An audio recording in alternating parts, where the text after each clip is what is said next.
नमस्कार, अपना बिहार देख रहे हैं आप और मैं आपके साथ रंजना रावत। बुलेटिन की शुरुआत बड़ी खबर के साथ करेंगे और बड़ी खबर जहां सुब्रत राय की गिरफ्तारी पर सुप्रीम कोर्ट ने रोक लगा दिया है। आपको बताते चले कि सुब्रत राय की गिरफ्तारी वारंट पर अभी सुप्रीम कोर्ट ने रोक लगा दिया है। सहारा इंडिया के प्रमुख है सुब्रत राय और आज पटना हाई कोर्ट ने वारंट जारी किया था। तो ये बड़ी खबर इस वक्त की जहां सुब्रत राय की गिरफ्तारी पर सुप्रीम कोर्ट ने रोक लगा दिया है। आपको बताते चले कि सहारा इंडिया के प्रमुख है सुब्रत राय और आज पटना हाई कोर्ट ने जारी किया था वारंट।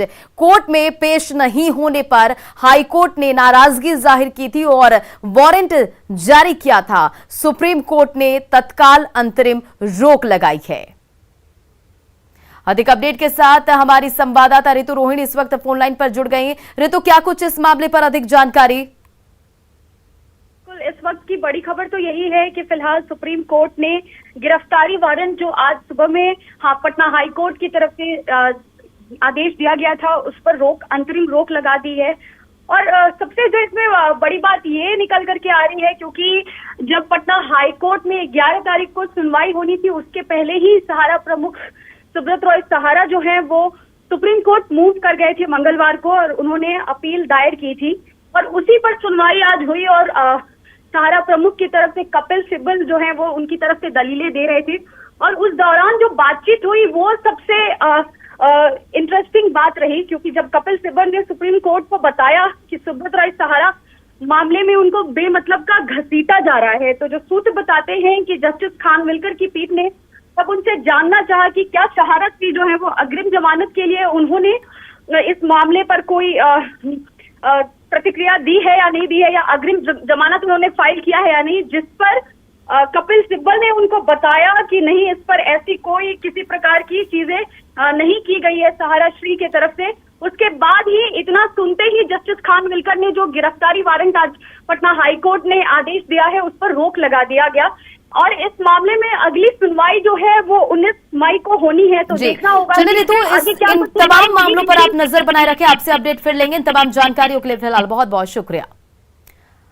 और चलिए आगे बढ़ते हैं और सुब्रत राय के मामले में अब तक क्या क्या हुआ, ग्राफिक्स के जरिए आपको ये जानकारी भी देते चले। पटना हाई कोर्ट ने एक दिन पहले सुब्रत राय को कोर्ट में पेश होने को कहा था, तो सुब्रत राय की गिरफ्तारी पर रोक लगा दी गई है। लेकिन अब तक इस पूरे मामले पर क्या हुआ है आपको वो जानकारी दे रहे हैं। आपको बताते चले कि हाईकोर्ट के आदेश के बाद भी सुब्रत पेश नहीं हुए थे और पटना हाईकोर्ट ने बिहार, दिल्ली और उत्तर प्रदेश के डीजीपी को राय को गिरफ्तार करने का आदेश दिया था। निवेशकों ने हाईकोर्ट में रुपए लौटाने के लिए पटना हाईकोर्ट में याचिका लगाई थी और इस मामले में कोर्ट ने 12 मई को पेश होने के लिए कहा था, लेकिन सुब्रत राय ने अंतरिम आवेदन देकर पेशी से छूट मांगी थी, जिसे कोर्ट ने गुरुवार को खारिज कर दिया था और अब सुप्रीम कोर्ट ने गिरफ्तारी वारंट पर अंतरिम रोक लगाई है।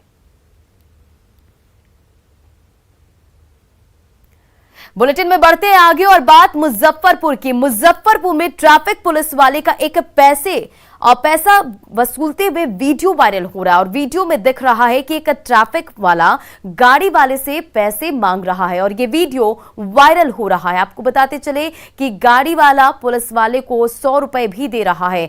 ये तस्वीरें जो वायरल हो रही है, घुसखोरी का वीडियो ये वायरल हो रहा है, जिसमें पुलिस वाला जो है ट्रैफिक पुलिस वाला वो पैसे वसूलते हुए नजर आ रहा है। आपको बताते चले कि वीडियो में दिख रहा है कि एक ट्रैफिक वाला गाड़ी वाले से पैसे की मांग कर रहा है और गाड़ी वाला पुलिस वाले को 100 रुपए दे रहा है, लेकिन वो 200 से कम लेने को तैयार नहीं होता। वीडियो मुजफ्फरपुर के सरैयागंज टावर के पास का बताया जा रहा है। ट्रैफिक वाला कह रहा है कि ये माल गाड़ी नहीं है, फिर भी आपने इसमें सामान लोड किया हुआ है, इसलिए फाइन जमा करना होगा। दोनों के बीच काफी देर तक बहस हुई। हालांकि न्यूज़ 18 इस वायरल वीडियो की पुष्टि नहीं करता। लीजिएगा सर, 200 रुपया लीजिए ना बस। हम लोग आप ही का लड़का है, आप ही का लड़का है, फिर हमको यही समझिए, फिर हमको बोलना नहीं आप ही का ना लड़का, हाथ छोड़िए ना, हाथ छोड़िए, आप ही का लड़का है, दूर दीजिए ना, जाइए ना, रखिए ना सर, लाइए ना, हम जाने देते हैं आपको। जल्दी खुदरे नहीं, विलम्ब नहीं है पैसा सर, नहीं है, खुदरा ना है। लीजिए ना। दू गो आप दीजिए ना। सर आप गार्जियन है, आप कथी जो हमसे भी ले है रहे हैं? हमको जल्दी काम कीजिए, अन्यथा हम सर को बुलाएंगे। हाँ, सर इसी जगह नहीं है सर इसी जगह लीजिए ना सर, आप लाइए ले ना लीजिए दू ना। गो। हम देते हैं खुदरा, लीजिए आपको सर। नहीं है तो हम खुदरा देते ले लीजिए हैं। ना। 2 गो हम लेंगे, बेसी नहीं लेंगे जी। नहीं है खुदरा, 2 गो हम देते हैं खुदरा आपको, मैं खुदरा हम लीजिए। काट करके आपको देंगे। 2 गो लेंगे हम।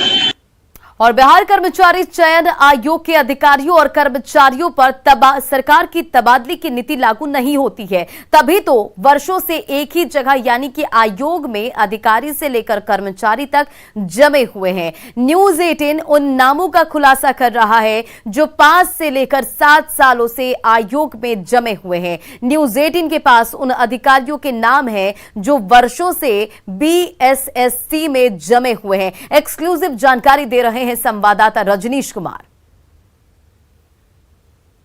नामों की फेहरिस्त है। अभय कुमार सिंह हैं जो वर्षों से यहां पर उप सचिव थे और हाल में इन्हें प्रमोशन दिया गया और प्रमोशन पाने के बाद ये यहीं पर सचिव बन गए। यानी इनकी पोस्टिंग 7/10/2016 में BSSC कार्यालय में हुई थी। उसके बाद मनोज कुमार जो OSD हैं ये 24/8/2015 से यहां पर जमे हुए हैं। विनोद कुमार सिंह ये उप सचिव हैं और 11/5/16 से जमे हुए हैं। प्रभात कुमार ये भी आप सचिव हैं जो 20/4/2018 से जमे हुए हैं। इसके अलावे जो नाम है अब्दुल वहाब अंसारी ये 2017 से यहीं पर कार्यरत थे, ज्वाइंट सेक्रेटरी थे ये, और 4.5 साल बाद ये रिटायर्ड यहीं से कर रहे हैं। यानी 4.5 साल तक इनका तबादला नहीं होता है और आखिरकार यहीं से ये रिटायर्ड कर गए। तो आप समझ सकते हैं ये तो अधिकारी की लिस्ट है। इसके अलावा जो प्रशाखा पदाधिकारी हैं और सहायक हैं उनको अब तक सेक्शन ट्रांसफर भी नहीं किया गया है। तो निश्चित रूप से एक तरफ जहां BPSC का पर्चा लीक हुआ है और वहां पर भी न्यूज 18 ने खुलासा किया था कि तमाम जो अधिकारी हैं यानी आयोग के उप सचिव से लेकर ज्वाइंट सेक्रेटरी और OSD तक का ट्रांसफर वर्षों से नहीं हो रहा है, 5 साल से लेकर 8 साल तक वहां जमे हुए हैं। ठीक उसी प्रकार जो BSSC है यानी कर्मचारी चयन आयोग, वहां पर भी जो अधिकारी हैं वर्षों से जमे हुए हैं और उनका तबादला नहीं हो रहा है। जबकि सरकार की ट्रांसफर पॉलिसी है उसमें साफ तौर से नियम है कि ठीक 3 साल बाद किसी भी अधिकारी को ट्रांसफर होना है, उनका ट्रांसफर करना है। लेकिन यहां पर यह नियम दोनों आयोग में लागू नहीं हो रहा है। न्यूज 18 ये सवाल इसलिए उठा रहा है क्योंकि हाल ही में BPSC का पर्चा लीक हुआ है और परीक्षा रद्द हुई है। और इससे पहले BSSC में सबको याद होगा 2017 में राज्य का सबसे बड़ा प्रश्न पत्र घोटाला हुआ था, जिसमें तत्कालीन जो सचिव थे परमेश्वर राम और तत्कालीन अध्यक्ष सुधीर कुमार दोनों को जेल जाना पड़ा था। बावजूद जो घोटाले के वक्त जिन अधिकारियों की पोस्टिंग हुई थी 2017 से पहले, उन अधिकारियों का अब तक तबादला नहीं हुआ है। और ये नाम देखिए आप, ये तमाम वो नाम है जिसका हम जिक्र कर रहे हैं और सवाल उठा रहे हैं कि आखिर इन पर ट्रांसफर पॉलिसी क्यों लागू नहीं होता है। ऐसे में अब देखने वाली बात यह होती है कि आखिर सरकार संज्ञान लेती है कि नहीं, या फिर सरकार की मेहरबानी अब भी जारी रहती है। कैमरामैन दीपक के साथ रजनीश कुमार, न्यूज 18 पटना। और बढ़ते आगे और सुपौल से बड़ी खबर। सुपौल दौरे पर मुख्यमंत्री नीतीश कुमार और मुख्यमंत्री ने कोसी तटबंध का जायजा लिया है। फिजिकल सेंटर का भी मुख्यमंत्री नीतीश कुमार ने निरीक्षण किया और साथ में मंत्री संजय झाऊ और नीरज बबलू भी मौजूद हैं। तो बड़ी खबर सुपौल से, जहां मुख्यमंत्री नीतीश कुमार सुपौल के दौरे पर हैं और इस दौरान मुख्यमंत्री ने कोसी तटबंध का जायजा लिया और फिजिकल सेंटर का भी निरीक्षण किया। आपको बताते चले मुख्यमंत्री के साथ मंत्री संजय झाऊ और नीरज बबलू भी मौजूद हैं।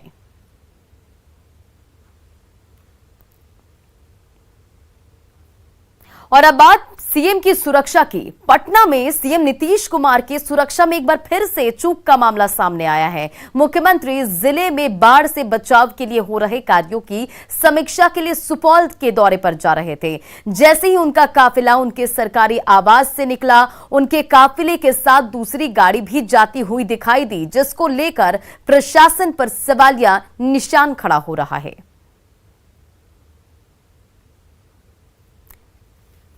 और सीएम की सुरक्षा में चूक का ये कोई पहला मामला नहीं है। इससे पहले भी कई बार सीएम की चूक में सुरक्षा में चूक हो चुकी है। आपको बताते चले, ग्राफिक्स के जरिए आपको ये बता रहे कि सीएम की सुरक्षा में कब कब चूक हुई है। नालंदा में अप्रैल 2022 में सीएम की सभा स्थल से थोड़ी दूर पर धमाका हुआ। बख्तियारपुर में मार्च 2022 में जनसंवाद यात्रा में माल्यार्पण के दौरान हमला हुआ। नवंबर 2020 में मधुबनी में हल्लाकी में जनसभा के दौरान प्याज से सीएम पर हमला हुआ। बक्सर 2018 में सीएम नीतीश कुमार के काफिले पर पत्थर से हमला हुआ। फिर पटना 2018 में मुख्यमंत्री पर हमले की कोशिश हुई।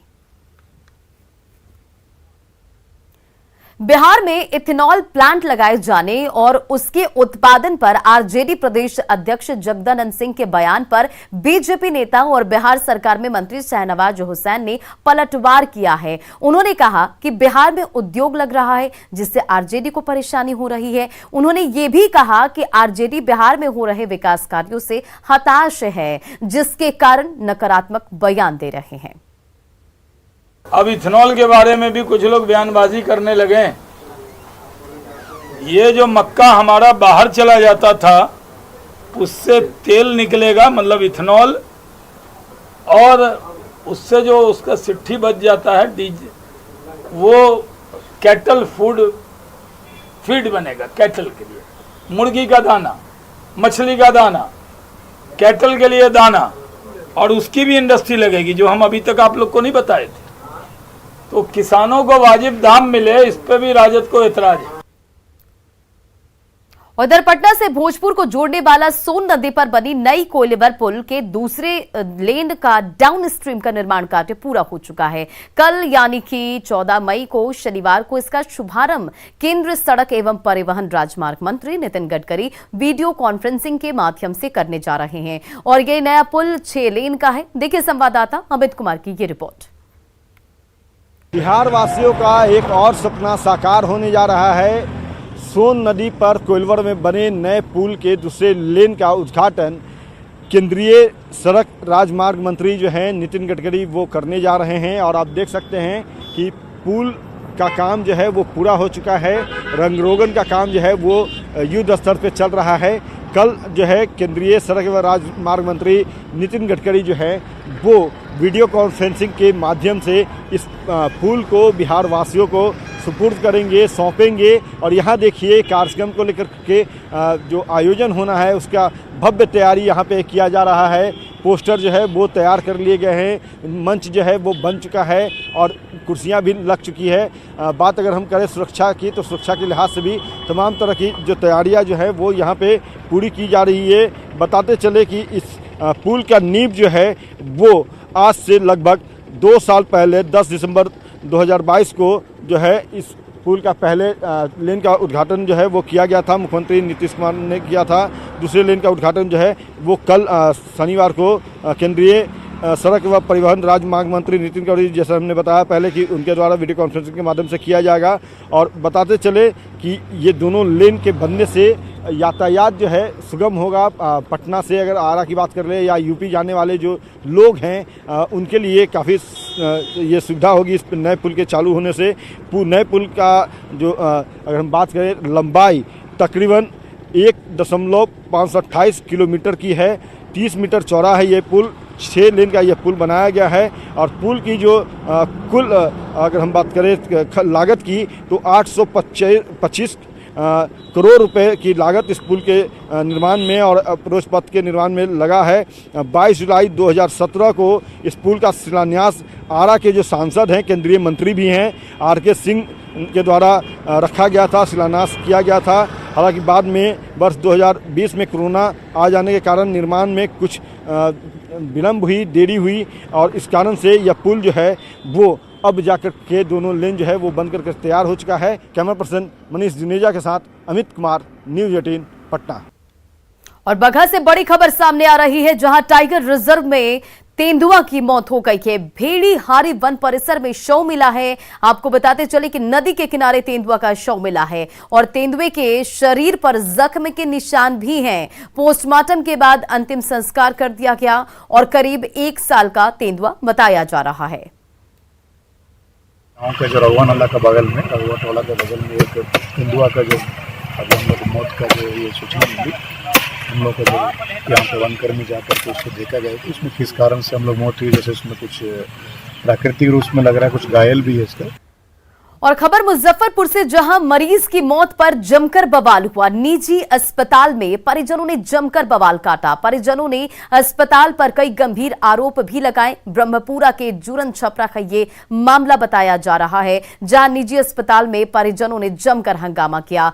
आपको बताते चले कि लोगों को शांत कराने के लिए पुलिस मौके पर पहुंची और पूरे मामले को शांत कराया गया।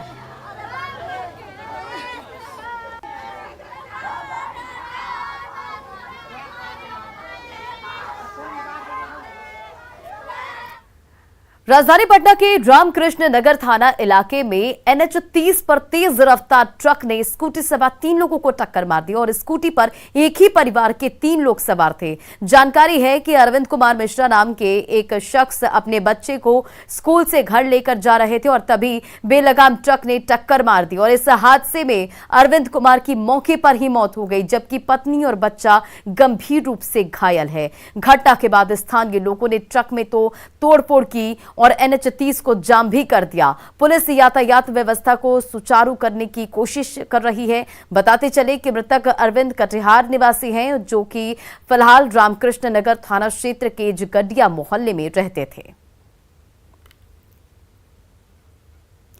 कोइलवर का मानसिक रोगी अस्पताल इन दिनों खुद बीमार है। अस्पताल की हालत जर्जर हो चुकी है। 7 डॉक्टरों की तैनाती वहां की गई है, लेकिन ड्यूटी पर सिर्फ 1 डॉक्टर ही मिले। अस्पताल आने वाले मरीजों और उनके परिजनों को ज्यादातर दवा भी बाहर से खरीदनी पड़ती है और ऐसे में आने वाले मरीज और उनके परिजन बेहद परेशान होते हैं। अस्पताल का जायजा लिया संवाददाता अमित कुमार ने। बिहार का एकमात्र मानसिक रोगियों का अस्पताल जहां मैं मौजूद हूं, कोइलवर में ये अस्पताल बना था 2005 में। इस अस्पताल का जो है वो रूपरेखा रखी गई और उसके बाद ये मानसिक आरोग्य अस्पताल जो है वो बन करके तैयार हुआ। देख सकते हैं यहाँ पे बड़ी संख्या में बिहार के तमाम जिलों से, दूर दराज से जो मानसिक रोगी हैं वो अपना इलाज कराने आते हैं, उनके परिजन आते हैं और काफ़ी घंटों इन्हें इंतज़ार करना पड़ता है। यहाँ तक कि जो बिहार से सटे यूपी के कुछ ज़िले हैं वहाँ से भी रोगी आते हैं, परिजन उनके आते हैं अपने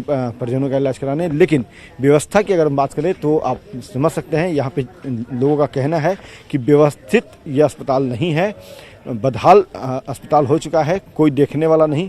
7 डॉक्टर जो है वो यहाँ पे ड्यूटी पे हैं, लेकिन नज़र नहीं आते। ज़रूर 7 डॉक्टरों की यहाँ पे प्रतिनियुक्ति की गई है, लेकिन वो नज़र नहीं आते हैं। तो यहाँ देखिए, सबसे पहले हम दिखाते हैं तस्वीरों के माध्यम से। OPD जो है वो यहाँ पे शुरू की गई है, यहाँ से दवा का वितरण होता है। तो देखिए, ये दवा का वितरण जो है वो यहाँ होता है। तो स्टाफ जरूर बैठे हैं, लेकिन अगर बात करें कि जिनका जिम्मा है इन मानसिक रोगियों का इलाज करने का, वो नज़र नहीं आ रहे हैं। इस कारण से लोगों को काफ़ी समस्या जो है वो हो रही है। तो हम एक बार बात भी करते हैं। ये बताइए कि डॉक्टर साहब आए हैं? नहीं आए हैं। नहीं आए हैं? नहीं आए। अब कितनी बार आए हैं यहाँ पे? यहाँ पर हम 5 साल से आ रहे हैं। 5 साल से आ रहे हैं। अभी क्या व्यवस्था है? 5 साल पहले कैसी व्यवस्था थी, अभी कैसी व्यवस्था है? अभी वैसी है, कभी दवा रहता है, कभी नहीं रहता है। डॉक्टर रहते हैं, कभी नहीं रहते हैं? नहीं, डॉक्टर तो आज नहीं है। नहीं है? नहीं। हाँ। महीना के मिलता है, कोई 15 दिन के मिलता है। क्या नाम है? अब हम लोग गंगाजली देवी। क्या बोलिए? मैंने दवा खरीद के हमने खिलाने पड़ता है, सब बच्चा सके। दवाई नहीं मिलता है? नहीं मिलता। 8 महीना से आ रहे हैं सर, और दवा जो है ना बहुत विलम्ब से, कभी 10 दिन 5 दिन का मिलता है, पूरा कोटा नहीं मिलता है। तो देखिए, यहाँ पे ये आगंतुक प्रतीक्षा कक्ष है। यहाँ पे व्यवस्थाएं जो है वो पूर्ण तौर पे देख सकते हैं कि डॉक्टर जो है वो नहीं है, नदारद है। और यहाँ पे देखिए आगंतुक प्रतीक्षा कक्ष है। यहाँ की तस्वीर को देख लीजिए जरा, कैसी ये तस्वीर है। पूरे तौर पे लचर व्यवस्था है, मशीनें जो हैं वो जंग खाने लगी है। टेबल की स्थिति आप देख सकते हैं, समझ सकते हैं। तो यहाँ पे पूरे तौर पे तस्वीरों को देख लीजिए। जो डॉक्टर हैं ये बात करते हैं। आप यहाँ पे क्या है? साइकियाट्रिस्ट सोशल आता। कितने डॉक्टर हैं यहाँ पे? इधर कितने 9 ना, अभी थे सब ये हो गया। अभी हैं कहाँ वो लोग? हैं कहाँ? अभी वो लोग आ रहे हैं, लगन चल रहा है तो भीड़ में फंसे हुए हैं वो लोग। क्या चल रहा है? लगन चल रहा है। लगन चल रहा है। हाँ, तो भीड़ शादी वादी में नहीं, वो लोग पटना से आते हैं तो भीड़ में फंसे हुए हैं। भीड़ में फंसे हुए हैं। पटना से हम भी आए हैं, लेकिन हम कहीं जाम में नहीं फंसे। देखिए ये एक्सक्यूज है, लेकिन वस्तुस्थिति इन तस्वीरों को देख करके समझ सकते हैं कि यह अस्पताल क्या मानसिक रूप से बीमार रोगियों का इलाज करने के लिए मुकम्मल है, या इस अस्पताल की एक बार इलाज की ज़रूरत है। इलाज कब तक होता है, कब तक ये अस्पताल दुरुस्त होता है, और इस अस्पताल में इलाज के लिए आने वाले जो रोगी हैं, मानसिक रोगी और उनके परिजन जो है, कब यहाँ से बेहतर इलाज करवा करके अपने रोग को निरोग में तब्दील करते हैं, ये देखना बेहद अहम होगा। कैमरा पर्सन मनीष जुनेजा के साथ अमित कुमार, न्यूज 18 कोइलवर, भोजपुर। और अपना बिहार के इस बुलेटिन में फिलहाल इतना ही। बने रहें न्यूज 18 बिहार झारखंड के साथ।